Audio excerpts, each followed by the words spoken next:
Okay, so it's with great pleasure that I introduce our first keynote speaker of MIG 2023, Professor Sylvia Pan. Sylvia is a full professor of virtual reality at Goldsmiths, University of London, where she co-leads the CVR research group, including 10 researchers and academics. She holds a PhD in virtual reality and an MSc in computer graphics, both from UCL, and a Bachelor of Engineering in Computer Science from Beihang University in Beijing, China. Before joining Goldsmiths in 2015, she was a research fellow at the Institute of Cognitive Neuroscience and at the Computer Science Department of UCL. Her research interest is the use of virtual reality as a medium for real-time social interaction, in particular in the application areas of medical training and therapy.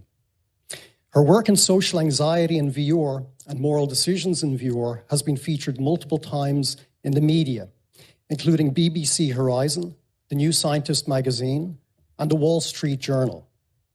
Her 2017 Coursera VR specialization attracted over 100,000 learners globally, and she co-leads the MA-MSc in virtual and augmented reality at Goldsmiths Computing.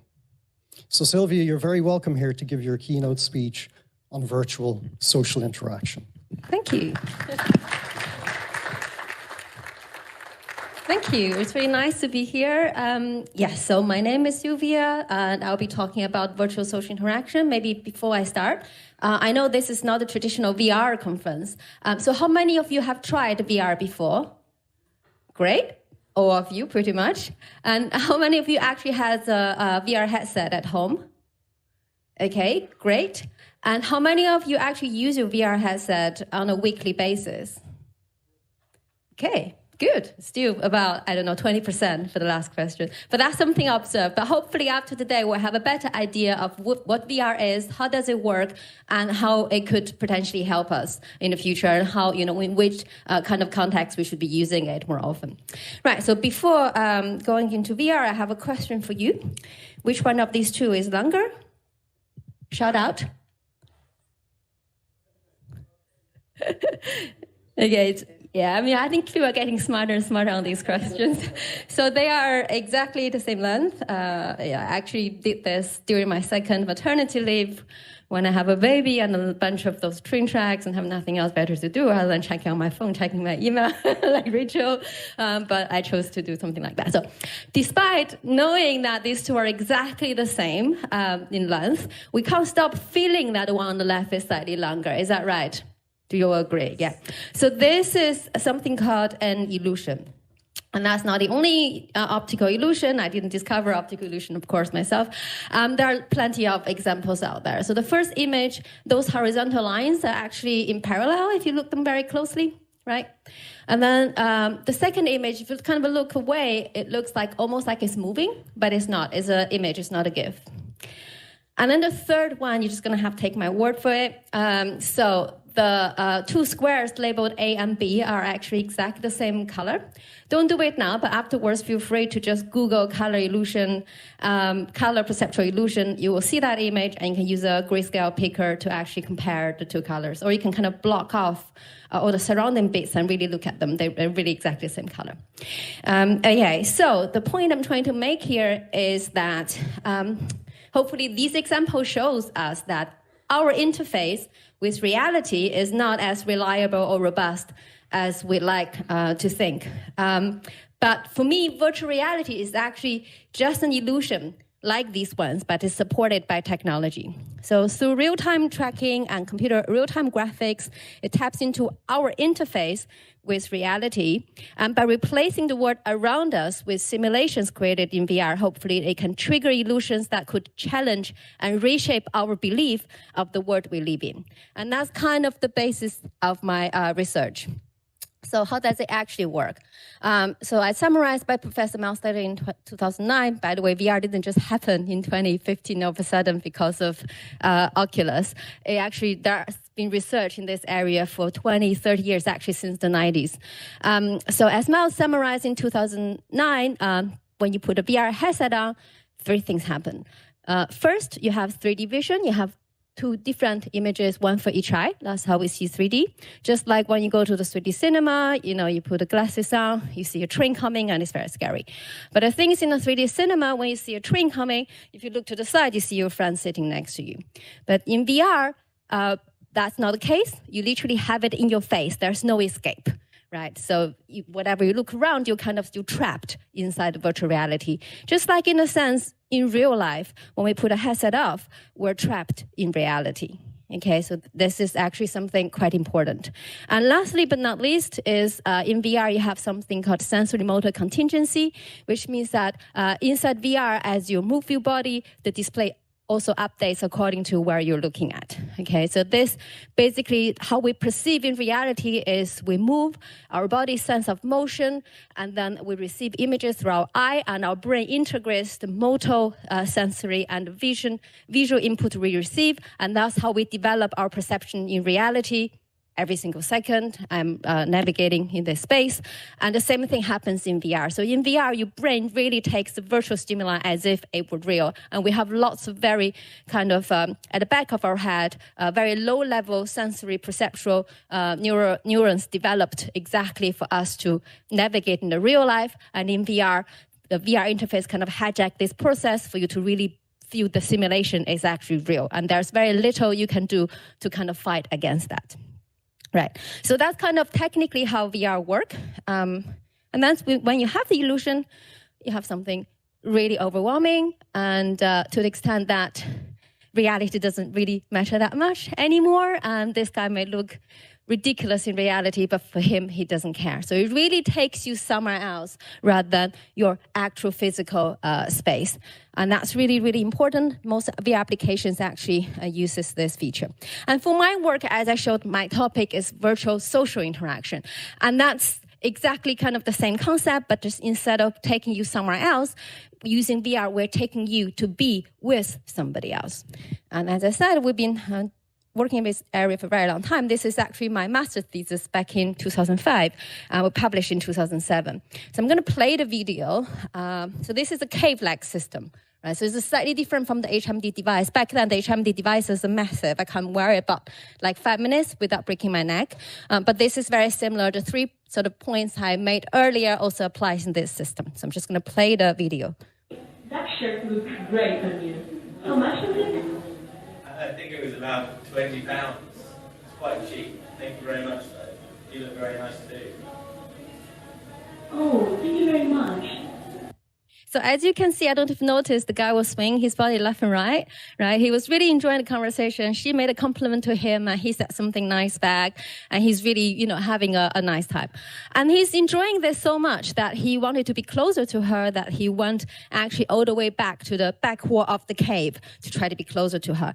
But what he didn't know, of course, is that we actually programmed her to maintain an interpersonal distance away from him. So the more he walked like this, the more she actually step back, right? But just like socially you would do in real life.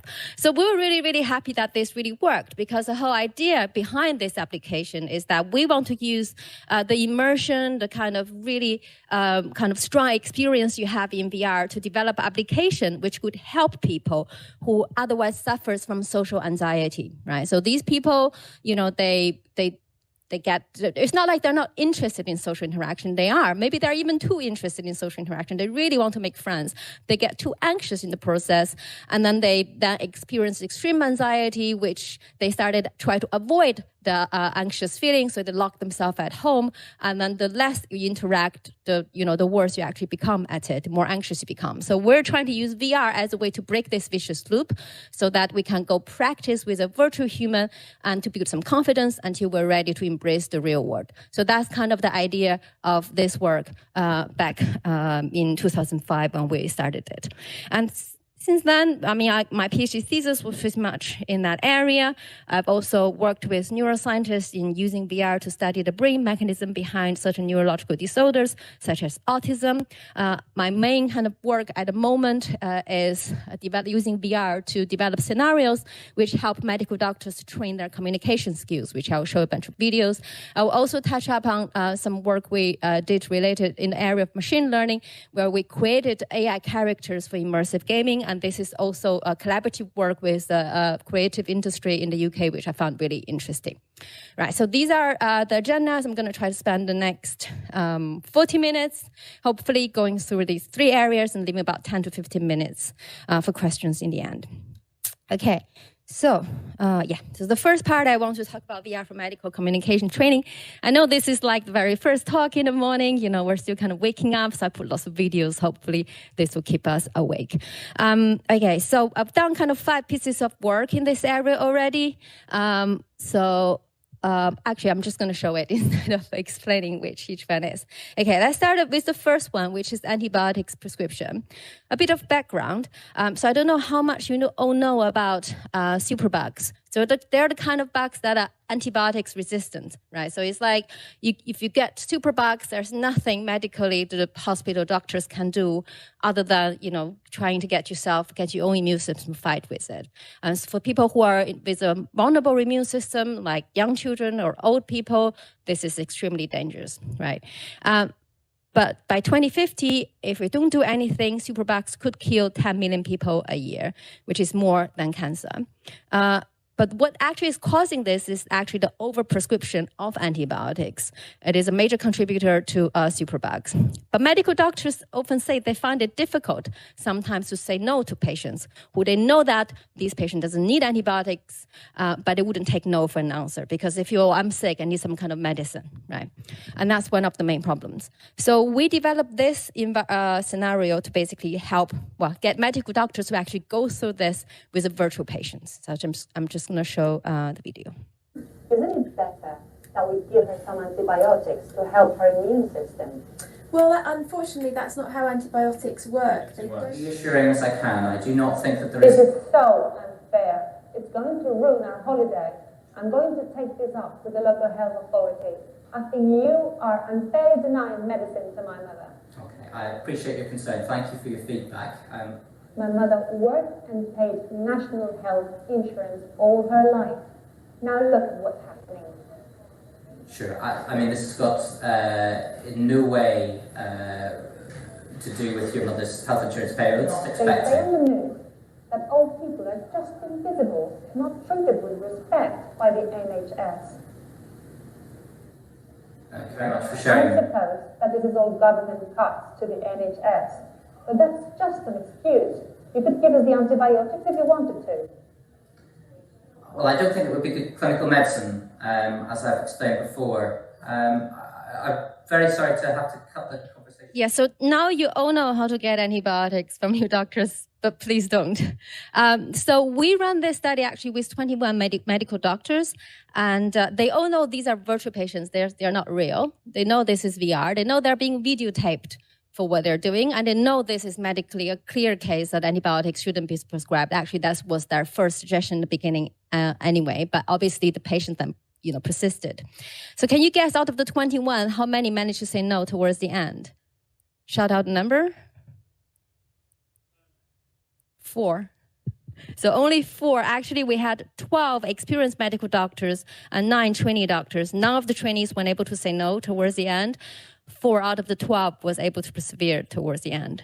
So we didn't expect this, obviously. We thought, if we can get, 1 or 2 doctors giving in to the virtual patients, that's already proof that VR is effective, but actually it's more effective than we thought. And we had really interesting comments from the participants. They said they felt stressed, they didn't know what to say, so they just gave in because that was the easy option. And we were actually invited to present it to politicians at the Whitehall in London.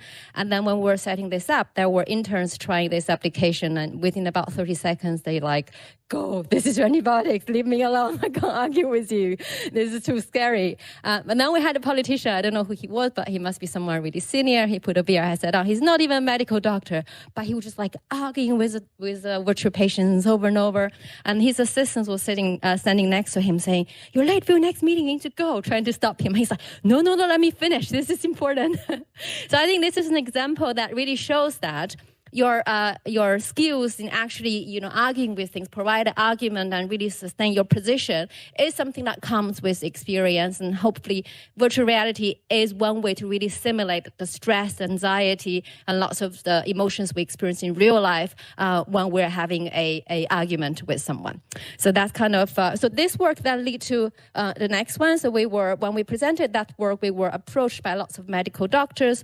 Unfortunately, Professor Caroline Furterman, who is a consultant pediatrician, was interested in working with us in using VR to actually study child safeguarding issues.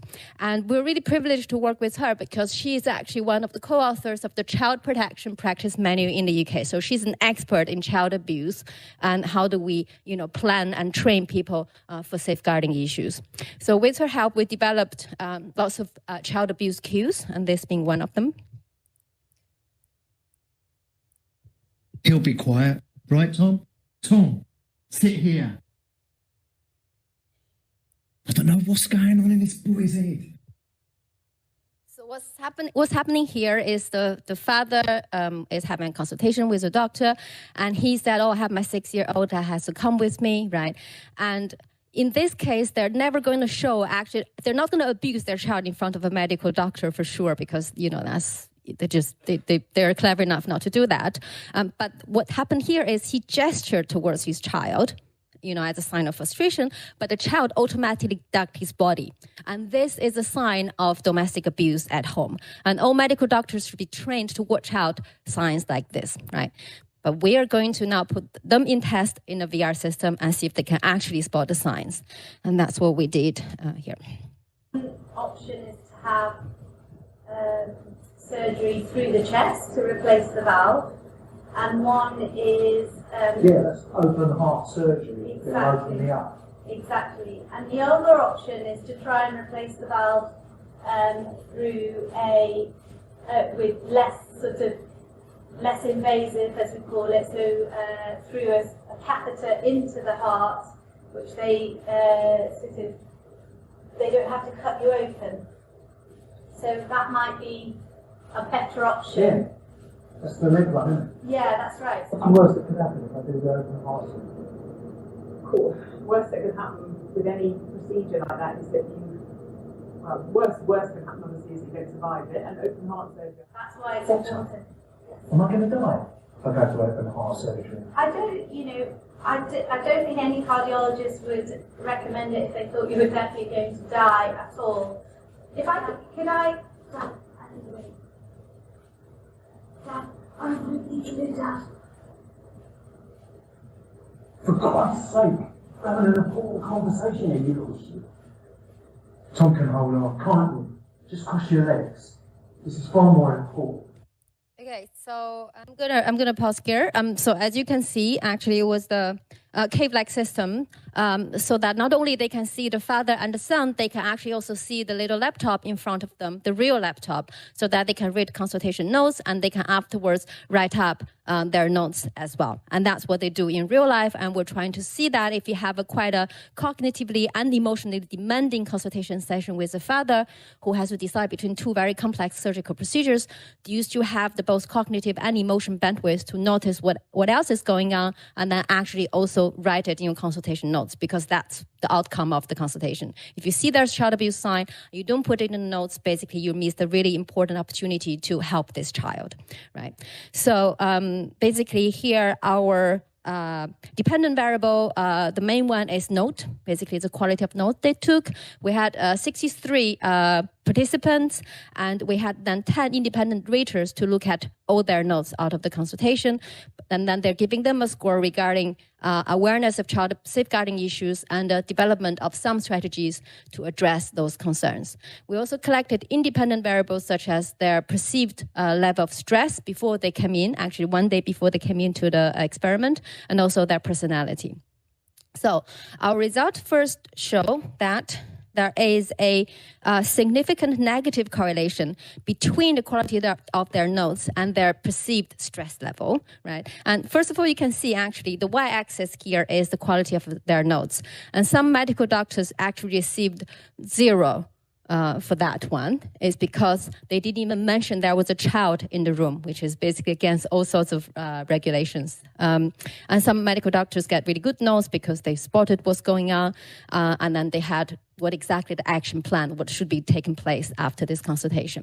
But what we found is that the more stressed the medical doctors were before they come into the experiment, the quality of their notes is actually worse, right? And that's actually really useful, I think, maybe for policymakers to tell them now, look, if you get our medical doctors too stressed and overworked, then they'll be missing, important opportunities like that, which later on will probably cost the healthcare system more money rather than less, right? So that's something already useful from this study. We've also did correlation analysis with their personality traits as well. And we found that there is a positive correlation between their quality of notes to their level of agreeableness and extroversion, and a negative one with the level of neuroticism, right? So this is, again, very useful. If we have limited resource to offer trainings for medical doctors in this area, we probably should be looking at training doctors who are less agreeable, less extroverted, and more neurotic, right? So again, hopefully that's very useful outcome from the study.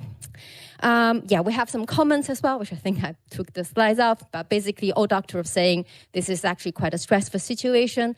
They would like the opportunity to practice again more often, maybe in a private setting, so that when they are confronted with a real situation, they will feel more equipped in dealing with it. And then because of this work, we were then contacted by Zurich University of Applied Sciences. They're a group of researchers actually working with social workers. And this is some work, a kind of ongoing study we're running. So I'm just going to show the video.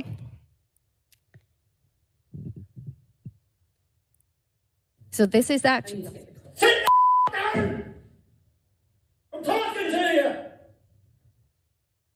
Okay, so this is actually a work that's been done by Hao Yang during his master thesis, and he's now going to start his PhD with Rachel. So just so that you know, and this is completely ahead of all this arrangement about this conference. So small area. Yeah. Okay, so you're embodied in a child, and you're kind of playing with blocks, and the next moment... I've got to go soon. I'm going to be late. Don't worry. The coffee's almost ready. It won't be long. We can start soon. So, Maya and Judith are meeting the children at the playground after school today. You've got time for a coffee, but you don't have time to clean the flat. You can't even do that. I mean, look at the state of the place. It's a mess. And I'm supposed to give you money. For what? Don't make me do things I don't want to do. Sit down! I'm talking to you! Okay, I'm gonna stop here because it gets really stressful. Actually, normally after that one, I put a kind of really calming video, but I didn't have it here for some reason. Sorry about that. So anyway, so the point I'm trying to make here with all these pieces I show is not only, what we were able to do, is as a computer scientist myself, I find it tremendously valuable to not only work with medical doctors who come up with all these needs and, scenarios, but also we benefited from working with creative people. As you can see, the quality of animation is also very important. There are lots of work actually went in to actually make the animation, believable, right? And not distractive, right? And and I think I was privileged to be in a university and also being London-based, we have access to these creatives. And that's something I'm really grateful, and I think it's important to highlight as well. So it's definitely, all of this is definitely teamwork. It's not like one student can develop a scenario. No, it's a huge amount of work. It requires different level of skills as well. So I'm going to skip. There were two more pieces of work I'm going to skip because I do want to go on with the second part of my work. So basically we've been, developing all these scenarios which we're using to try to train medical doctors. But what's really also very important for me is I think we need to also put more work understanding what social interaction is rather than just trying to simulate them, in VR with whatever we think is the correct thing to do, right? So we work a lot with neuroscientists, and as I said, I was in actually the social neuroscience lab at UCL for 2 years, and we're continuing our collaboration. So my second piece of research area I want to present today is actually the work I've done when I was in Professor Antonia Hamilton's lab at UCL Neuroscience. And in her lab, we have this setup that we didn't have a sort of headset at the time. Now we're using headset as well. For this particular work, we had a projection screen in front of the participant. So we were able to project the avatar similar size to the participant themselves, which is important. At the same time, we also have magnetic trackers on their fingers, on their head. So as they shift their body, they display updates, and also the avatar can kind of follow the participant with their gaze, make it more ecologically valid, and we track their finger movement. That's kind of the measure we use in the experimental studies we're doing, right? So before going into the actual research, I'm gonna ask you to do something with me. Okay, so if you can, maybe with your dominant hand, just do this, okay? So as soon as you see the next figure, next image, you're gonna open your hand, okay? So try to do it as fast as you can. Okay, good. Again. Okay, very good. And now I want you to still do the same thing. As soon as you see the next slide, try to open your hands exactly as you did, okay? Yeah, okay, again. Okay, so we are all able to do that, but I don't know if you noticed that we're just a bit worse in the second one. It's not only just us, and no matter how much you train, you kind of have a bit of that anyway. So the first condition was a congruent condition. We're doing something exactly as we saw. The second one is the incongruent one. We're trying to do something different from what we saw, right? And this is an experiment being conducted by Cecilia Hayes back in 2004, and she noticed no matter how many trials we try to do, we always have this incongruent effect, which is that our reaction time is longer when we're trying to do something that's incongruent. And this is called a mimicry effect. So basically, we have the automatic tendency to copy another human being in front of us. And this is summarized actually, in sort of social psychology. People have noticed that the unbearable automaticity of being, like we can't really stop our tendency to automatically copy another person's action. And it actually goes a bit more than that. And as I said, fortunately, I was in Antonia Hamilton's lab at the time, and she actually proposed a theoretical framework, kind of explain different brain pathways, how this automatic imitation works. So she proposed that there are two pathways in our brain. The first one is the mimicry pathway, where we implicitly and automatically copy the detailed kinematics feature of an observed action rather than just the action go. And that's the pathway that's down here with an M. So we see something and we have the tendency to do exactly the same thing at a motor level. Okay? And then she said at the same time, there is another pathway that's called emulation, which we also have the tendency to copy the explicit goal of an observed action, right? So that's a pathway that goes up there. So we see an action, we'll try to automatically interpret the goal of that action, and then we plan, and then goes to kind of the bit of the brain that drives our action, right? So an example of that could be like when in a conference, if I see someone, have a sip of glass of water, I have the tendency to do the same. I copy the action, and then halfway I think, I'm trying to, copy the action of drinking some water, and that's good. I want to keep my health hydrated, so I drink the water, right? So in this case, I have this quick action of taking my hand out, and halfway, the other pathway's conclusion also arrived, and they, agree with each other, so I drink the water. But maybe there's another situation where I'm in a conference, there's free alcohol everywhere, and I see someone grabbing a beer. Maybe I'll do the same, and halfway think, actually, I'm trying not to drink alcohol now, and I stop that. In that case, there's a conflict between the two pathways, but it's the same. The mimicry pathway is quicker. The emulation one is slower, right? But sometimes they agree with each other, sometimes they don't, but that's fine. That's how we function. But the importance of this pathway is that Antonia thinks that people who are on the autistic spectrum actually also have both pathways, but they have a weaker mimicry pathway than the other one. So most of their actions, especially the high-functioning ones, are mainly driven by the other pathway, but they don't actually copy people around them as much as everybody else. And that could be the reason why they're different. They behave differently from everybody else. So we then designed an experiment to exactly test that. So we had a psychology student who put all the trackers on her head and on her finger, because there are 6 degrees of freedom trackers. So you can actually use that as inverse kinematic to try to drive a virtual character's upper body movement like that. So we recorded her. We put 4 red dots in front of her, and we give her the task of going through 3 of them at a time. So she will be doing 1, 2, 3, or 1, 2, 4, right? So that's basically 4 times 3 times 2, 24 different combinations, right? But we get her to do it twice. So she did 48 actions. So not only she does 1, 2, 3, she also does 1, 2, 3. So 1 low trajectory, another 1 high trajectory, right? So we recorded everything, we made all this animation, and obviously we randomized them to create different trials. And we got participants to come in to perform a task with the avatar. And we had both neurotypical and ASD participants as well, right? So they were not told to copy the avatar. They were saying that if the avatar does 1, 2, 3 for these 3 red marks, you also do 1, 2, 3. So they were explicitly told to copy the goal of the avatar. Right. But what we're trying to test is whether they will be also influenced by the trajectory of the avatar automatically. Okay? In a task that's quite ecologically valid, like complex like this one. So what we found is, so here the x-axis are 2 groups, neurotypical and ASD. So for both groups, actually, you can see the gray bar, which is the peak height of all the low trajectories from the avatar, right? So when they see a low trajectory avatar, their peak height on average is also shorter, lower than when they see the avatar doing high one, which means that they're automatically copying the avatar, right? But the same thing happens with participants on the spectrum, but the difference is that the difference between the peaks are smaller with ASD, okay? So basically there are 2 significant effects here. One is the height. Another one, there's an interaction effect between height and group.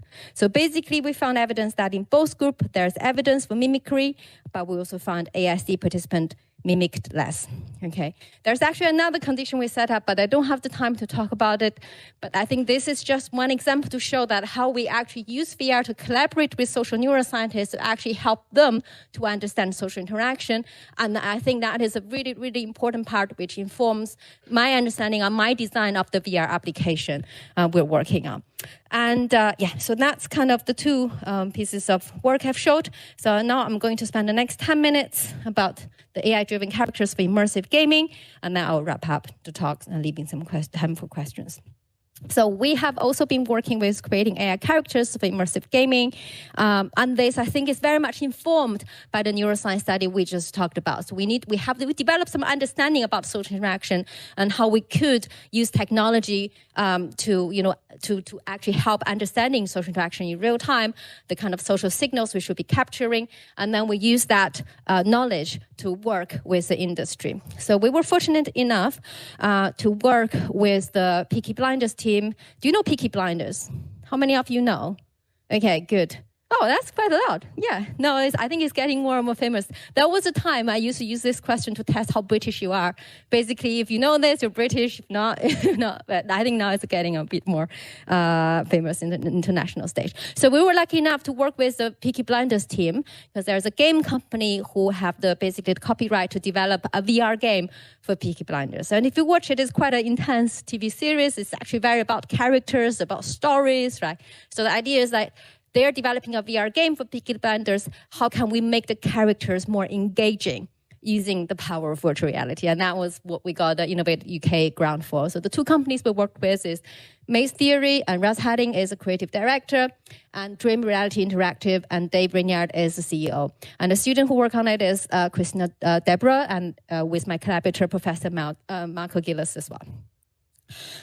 So the start of it is, I don't know if you play games. If you do, you will know what non-player character is. So it's basically an agent, a computer agent. There's no real person behind the character, right?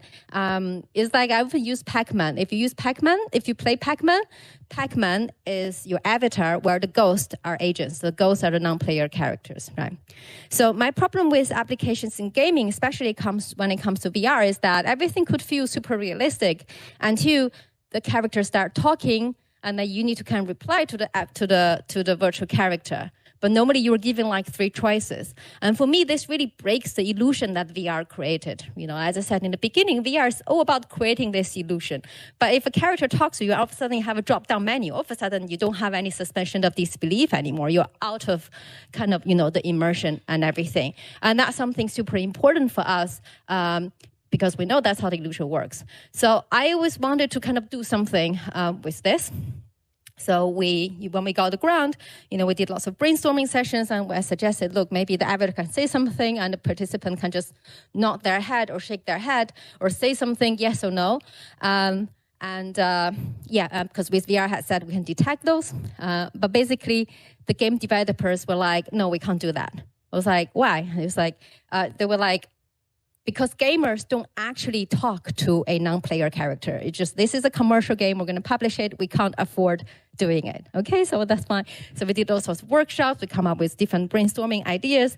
And in the end, I said, can we maybe use the body language when we are listening to a virtual character, right? And then we can use our body language to indicate social engagement. And if the VR headset and the machine learning algorithm detect that our engagement is above a certain threshold, we can use that as a game mechanic. And initially, we were also met with resistance. So we're like, no, you can't use game engagement as a game mechanic. And then I was like, why is it okay to play a game and shoot and kill other people and use that as a game mechanic, but not just socially being nice and listen to someone, right? So we had an argument on that occasion, but it was quite a stressful, interesting meeting we had. So we managed to convince them to do what they do, and then being able to work with them means that we actually have access to lots of brilliant creatives. So we got a professional script writer to write us a script. So I'm going to play you 2 videos. The sort of text is almost the same. I want you to pay attention to the participant on the corner I'll point out. And I want you to see which one of them is socially more engaged in this interaction. Under the trees, scattering the little things. Look at him. But she never told me off. Instead, she'd pat the grass and we'd sit snuggled up, waiting quietly for the birds to resettle. They always did. And then she'd say, see, no harm done. And she was always right. Their darting black eyes as they tweeted noble messages to I guess. Okay, and then the second one. You're looking for somewhere else to call home. I often imagine them happy in some other park. But the image doesn't come naturally to my mind. So it can't be true. I feel sorry for the finches. Don't you? He didn't seem to care about us much. I used to think I could make him if I loved him enough for both of us. But guess what? It didn't work. It didn't change. Okay. I always get a bit embarrassed with the video because it's my own voice. Sorry.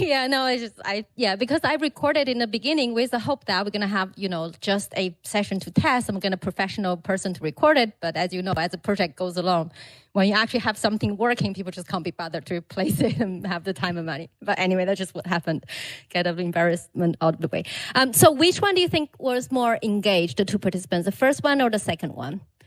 The second one, yeah, exactly. So I think on this case, we all agree, but sometimes even we all feel the second one is more engaged, but it's something that's actually based on quite complex behaviors. It's not like, maybe in this case, there's 1 or 2 things he did explicitly that makes you feel is more engaged. But very often, even without those very explicit, like tapping on the shoulder and nodding, you kind of feel someone is paying more attention, another person is not.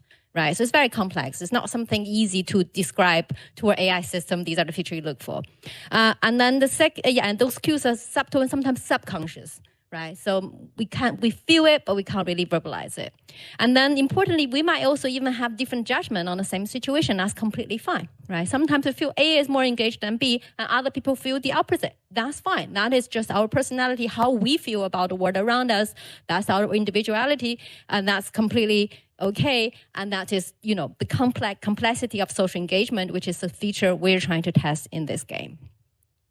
And ideally, we can have the creative director, Ross Hadding, who is brilliant in coming up with all sorts of creative ideas and designing, all sorts of social interactions. Ideally, we have this guy in everybody's living room when you're playing the game, so he can look at you and decide whether you gain enough social engagement trust score and proceed to the next level or not, right? But obviously, we can't do that. And actually, we can't even, get him to look at all the videos. So basically here, instead of trying to feed machine learning algorithms the raw video we captured, we decided to actually just label the data within VR, because that's the data that's going to be essentially available to the machine learning algorithms in real time when the player is playing with it, right? You're not going to have external video and feeding VR the data. That's what the VR algorithm will essentially see, right? So we're hoping to basically have Russ to basically see all this footage in VR and be able to make his judgment. So obviously what we did is we get Russ to watch, some of the interaction and try to label them. So again, this work was done by Christina Dubra as her part of her PhD. So we basically had a virtual character giving this monologue. We had different players, I think 12 or 13 players going through this session multiple times. And then the first time we don't give them any instructions. The second time we tell them to be really engaged. The third time we tell them to actually ignore the avatar. So we have all sorts of data collected. So we not only have the head and the two hand controllers data, these are all 6 degrees of freedom data. These are the data we can get realistically from a consumer VR headset, and that's one of the limitations of this work, because it's going to be going into a commercial game that's going to be published. So it has to work on a consumer headset. And then we also have the data from the virtual character. We know what the virtual character is doing. So the idea is that we collect all this data, and then we get Russ to watch it, to label in real time whether he thinks the user is engaged or not. And then we feed this labeled data into our machine learning model. And then hopefully when we have new situations of a different user interacting with the virtual character, the machine learning model will be able to make predictions of how Russ would like to actually label the data. And then later on, we can use the level of social engagement to drive the game mechanic. So we can say that, hey, during your interaction with the virtual character, you gain her trust, so you can proceed to the next level or not. Okay, so that's kind of the overall idea. And unfortunately, when we were actually trying to get Ross to do the labeling, they were actually busy publishing the Doctor Who VR game, so he had basically no time. So but Christina was the one who did the labeling, just to make it very clear. But the important thing is it has to be consistent. It's the same person who's doing all the labeling, so the machine learning algorithm can learn her judgment, right? Okay, so I have another video which hopefully explains the process a bit better. We can understand how humans interact with each other and can say, from their body language, whether they are socially engaged or not. In virtual reality settings, this helps maintain plausibility illusion, but it's difficult to implement, as our judgments are subconscious, so we cannot come up with a set of explicit rules. In this work, we collaborated with 2 game studios and developed an immersive machine learning pipeline for detecting these kinds of human-defined social attitudes in VR games. First, volunteers took part in a social interaction with a virtual character. Next, an expert annotated the social interaction in the same immersive medium. This data was then used to train a machine learning model. We considered different model configurations, out of which the one that is pre-trained and with a temporal memory performed the best. In terms of input data, we trained it on raw features, such as head position, as well as psychologically based features, such as the distance between the user and the character. The model using the raw features could not generalize to different virtual character positions, whilst derived data performed with 83% accuracy. This work contributes to the field of socially responsive virtual characters, offering a design by example tool for immersive machine learning, to detect abstract social attitudes in VR social interactions, and allowing future VR games to be more engaging, immersive, and inclusive. Yeah, so we are really happy with this work we've done because I think we did kind of, had this conversation with them, and we did make our effort to try to make games more inclusive in the sense that it's not only just shooting and killing people, but you can potentially consider using your social skills to actually play, a game with a virtual character. And that model can also be generalized. It doesn't have to be just social engagement. It can be any other social attitude. You just have to, do so in the labeling. So we can use the same thing for sympathy, affection, or even aggression. So that's, the work we've done with industry. So I think I'm going to quickly go through the next. I kind of put a bit more about sort of related work we've done in the area of social VR. So the example I just gave you is an example where the user put a headset on, they interact with a non-player character who's an agent. There isn't a real person behind it, although we try to simulate maybe the behavior of a real person. But a big area in VR we often see is actually, that's not the slides, is anyway. So in VR, as you know, you can drive the body of a virtual character, right? And there's lots of work behind embodiment. But what you can also use it for is to actually socially engage with another person where you're physically apart from someone, but you're virtually together. I don't know if any of you have tried any of the, VR chat or alt space or rec room. Has anyone tried any of the social VR? Yeah, okay, that's about right. 20 to 30% of you have tried. So this is a big thing. When people actually talk about the metaverse, that should be what they mean. But there's not a metaverse, it's metaverses, because there are different social VR platforms. And actually my 2020, which was during the lockdown, I think was my quality of life was massively, dramatically improved thanks to social VR. So we had a welcome week in Outspace. We had project meetings in Engage. And we had international conference social sessions in Mozilla Hubs. And we have lab socials where we were playing paintball and things in Rec Room. So that was my 2020. But I think it is something that's gonna, more and more people will be spending time in those systems. And this is actually our... we had a karaoke party 2020 for Christmas because we were just basically old. So this is VR Chat. It's one of the most bonkers place that if you haven't been, I think you should give it a try because it's really weird.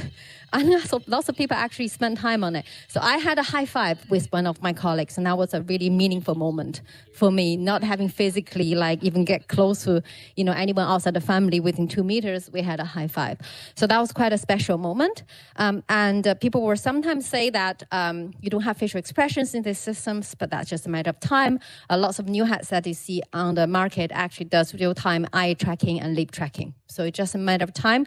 You're going to see facial expressions in these systems as well. Okay, so yeah.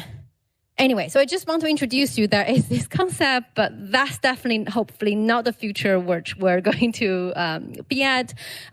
So my work is very much about understanding social interaction and creating social interaction using VR.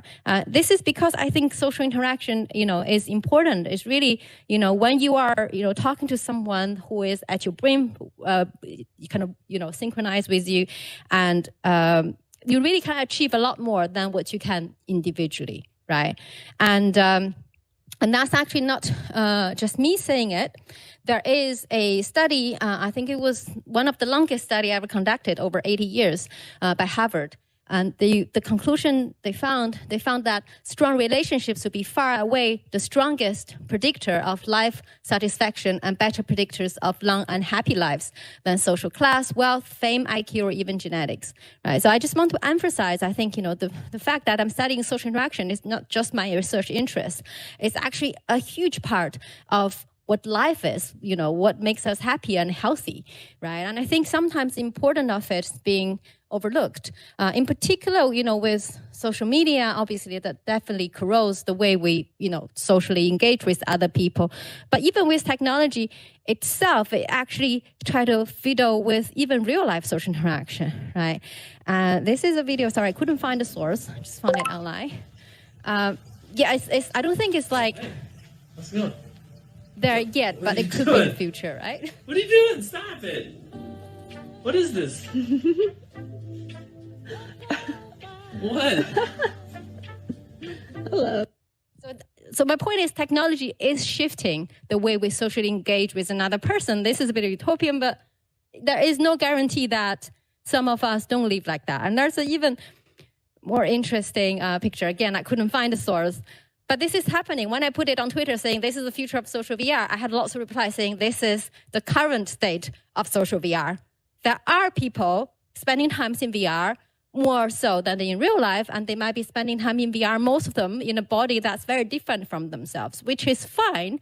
But at the same time, I think as researchers in technology, we need to have our understanding of it, maybe work together with philosophers and people in ethics to really understand the implication of it, and also with social neuroscientists to understand, how to really better help everybody around us to increase the quality of social interactions we have.